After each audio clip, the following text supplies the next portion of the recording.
Hey everybody, in today's video, we're going to be learning how to find the derivative of a function using the limits process.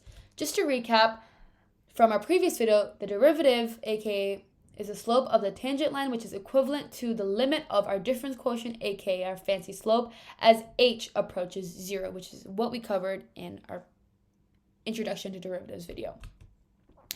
And to find the derivative of a function using the limits process, we simply use the limit as h approaches 0 of f of x plus h minus f of x over h, where f of x is the original function, and remember that h represents the distances between x1 and x2, so as h approaches 0, that distance decreases, thus creating a tangent line at a specified x point.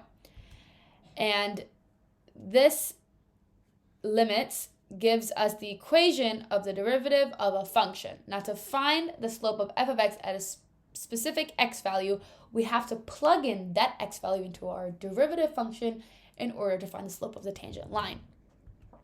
Now let's find the derivative using the limits process and use that derivative to find the slope of the tangent line at the given point, where we have f of x equals 5 minus x squared.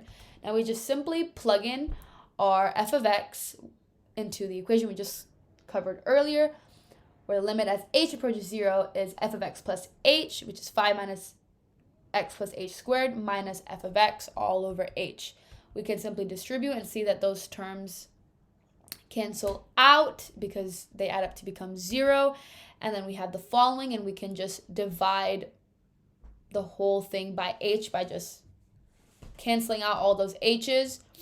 And we can see that we have the limit as h approaches 0 of negative 2x minus h. Now, if we were to actually plug in 0 for h, we will see that our derivative is just f prime of x equals negative 2x. And by plugging 2 in, we actually get the slope of the tangent line of that x equals 2, which is the coordinate that we were given.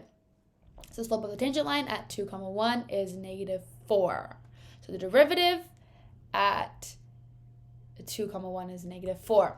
Now let's say we have to do an extra step where we have to write the equation of the tangent line at 2, 1. We can simply use the point slope form and plug in the coordinate that we were given, 2, 1, and you can either distribute or leave it at that previous step. I hope this video helped. Comment down below any other math topics from your review.